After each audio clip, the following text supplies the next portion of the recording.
শিশুদেরকে সহজে mobile phone দিতে চান না বিশ্বের অনেক দেশের অভিভাবকরা। ব্রাজিলে এমন এক উদ্যোগের নাম ডিসকানেক্ট মুভমেন্ট। তারা 14 বছরের কম বয়সীদের মোবাইল না দেওয়ার পক্ষে। আমরা মনে করি শিশুদেরকে শুধুমাত্র তখনই স্মার্টফোন দেয়া উচিত যখন তারা সেটা পরিচালনায় সক্ষম। এই সংক্রান্ত ঝুঁকি মোকাবিলার এটাই সবচেয়ে ভালো পন্থা।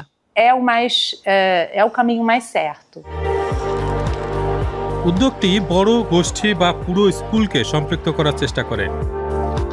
এক্ষেত্রে তাদের সম্মত হতে হয় যে 14 বছর বয়সের আগে ডিজিটাল প্রযুক্তি শিশুদের দেয়া যাবে না।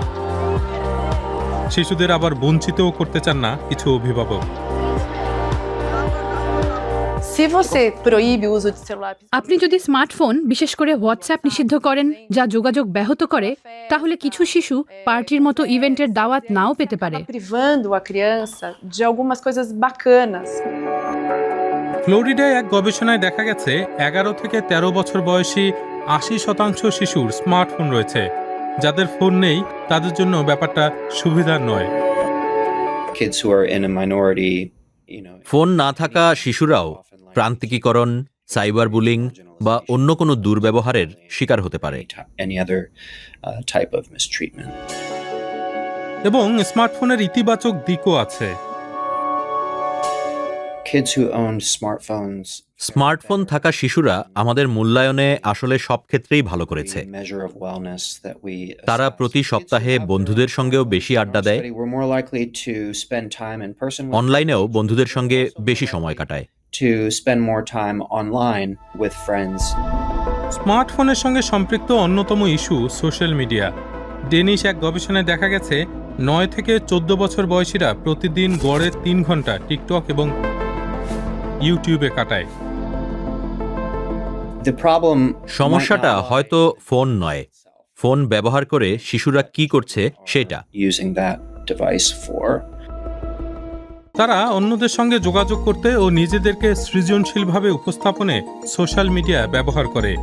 কিন্তু মানসিক স্বাস্থ্যের উপর সোশ্যাল মিডিয়ার প্রভাব কি? বিভিন্ন গবেষণায় মিশ্র ফলাফল পাওয়া গেছে। কেউ কেউ বিষণ্ণতার সঙ্গে সোশ্যাল মিডিয়ার সরাসরি সংযোগ দেখছেন। অন্যদের বক্তব্য, সোশ্যাল মিডিয়া ব্যবহারের ধরনের উপর অনেক কিছু নির্ভর করে। আমরা দেখেছি সোশ্যাল মিডিয়ার মাত্রাতিরিক্ত ব্যবহার বিষণ্ণতা এবং ব্যাকুলতার সঙ্গে সম্পর্কিত। কিন্তু এটা শুধু শিশুদের ক্ষেত্রেই প্রযোজ্য, বিশেষ করে যখন তারা তাদের প্রিয় অ্যাপ দিনে 6 ঘন্টার বেশি ব্যবহার করে। ইটিং ডিসঅর্ডার বা অস্বাস্থ্যকর সৌন্দর্যের মাপকাঠি অনুসরণে সোশ্যাল মিডিয়া প্রভাবিত করতে পারে। অ্যাপে কিছু পোস্ট করলে অন্যরা মন্তব্য করতে উৎসাহিত হয়। বিভিন্ন মন্তব্য শিশুদের উপর প্রভাব ফেলে।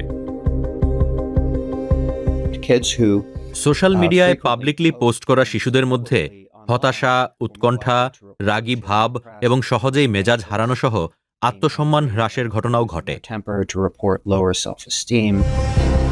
নেতিবাচক মন্তব্য বা উপেক্ষিত হওয়া থেকে এ ধরনের প্রতিক্রিয়া হতে পারে।